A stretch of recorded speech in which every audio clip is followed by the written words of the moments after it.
appreciate you all coming out here. I just, on this website, or wherever you're from, I just want you to know I'm just a beekeeper, George Brining. Also, I teach school over here at Jay.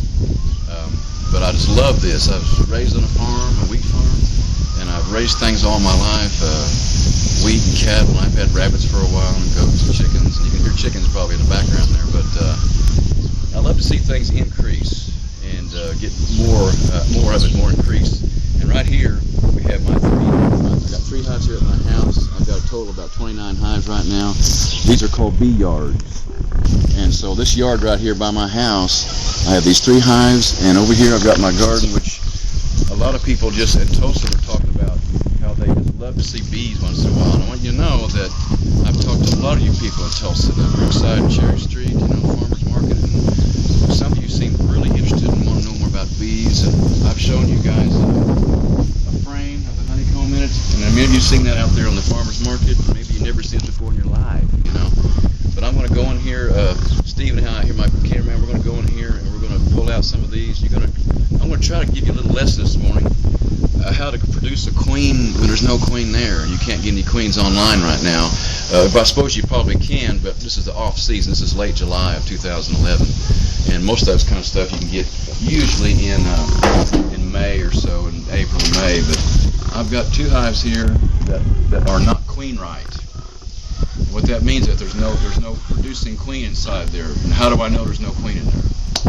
Well, if you think about that, if you pull out a frame and you don't see any eggs, that means you have no queen. And believe me, I have to get my glasses out and I look real close to see if I find a queen in there.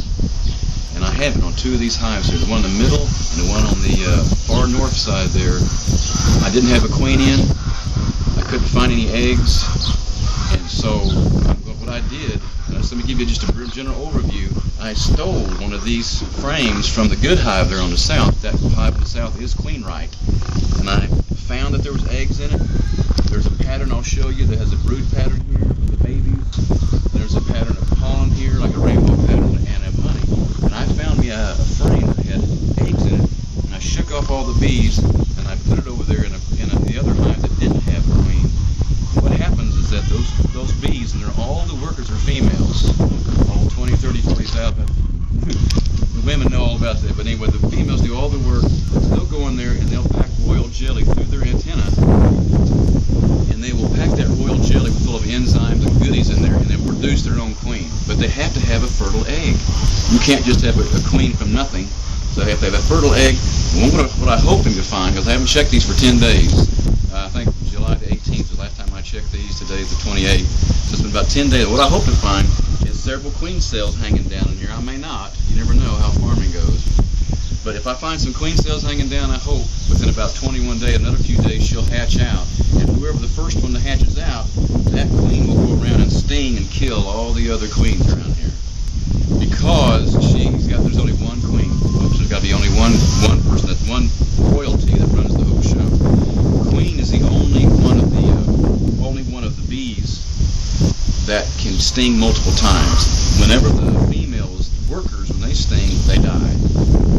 So if they sting some of you, if they sting you or sting me, they're gone. They die. But the queen can sting multiple times. And the only other type of bee in here is the drones. They're the males. They're the ones that will mate with the virgin queen. She goes out on one virgin flight. They mate with her. She's good for many, many, many thousands of eggs. Let me look at that, George. That's interesting. Okay. There's a lot of information real quick here, and I don't want to just, flood people out here, but what's really neat is when we're going to go in here and take a look at this here a little bit here. Okay. Sounds great. Let me go ahead and get my fire going here, okay? Tell me about that device you have there, George. Okay, this is my smoker. I got to get my hive tool here, and I can't get it off because there's soot in there, and I have to pop this open if I can. It gets kind of stuck in there sometimes. And so you use that to what? This is okay. That's a whole new idea here. I want you guys to understand. This has been used for thousands of years. Not this particular device, but even by the smoking device. Even in King Tut's tomb, they found honey It's like 3,000 years old and it's still edible. And they have on the side, you gotta Google this, folks. Go on the side, you'll see this throne where he's sitting, and there's a bee carved in the side of it. Bees have been around a long time. Men have cultivated and farmed bees, you might say, a long time. This smoker, I've had a lot of different beekeepers give me different ideas about the smoker. I mean, it's just, when you puff smoke inside of a hive, many people say it calms them, but I want you guys to hear here in a minute. I want you to hear the hum in the hive before I smoke them. Then I'm going to smoke them and let you listen to it after I smoke them. You'll see the difference in the sound in the hive.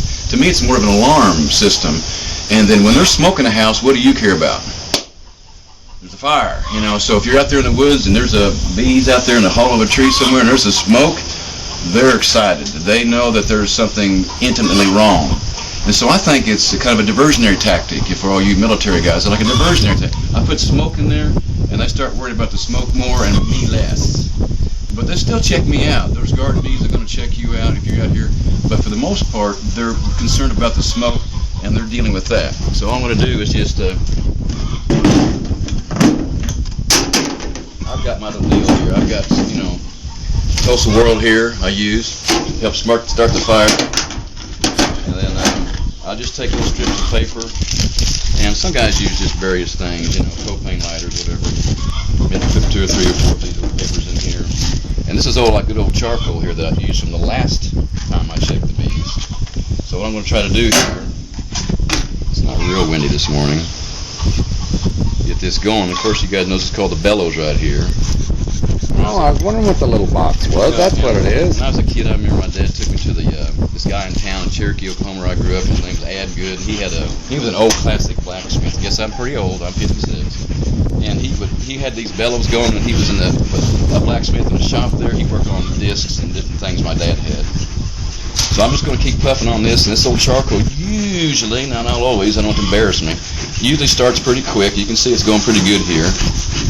And I might have to put in some more paper, maybe not. But for the most part, I'll take this old charcoal looking stuff, and it catches pretty fast. You can tell it's going pretty good here. And I get these chips out on the road, like road crews will have, shipper trucks they're called, and they'll just dump these chips out on the road. Being a scavenger like I am, I go out there and get these chips. In fact, I got a big old white barrel there behind those hives. You can see there's a white barrel with holes in it. That's where I keep a bunch of chips over there that's got holes in it because I can have the air go through it and it starts curing out the chips. Looks like it's smoking good now, George. Yeah, you can almost smell it. Yes, sir. There's kind of flaring up there.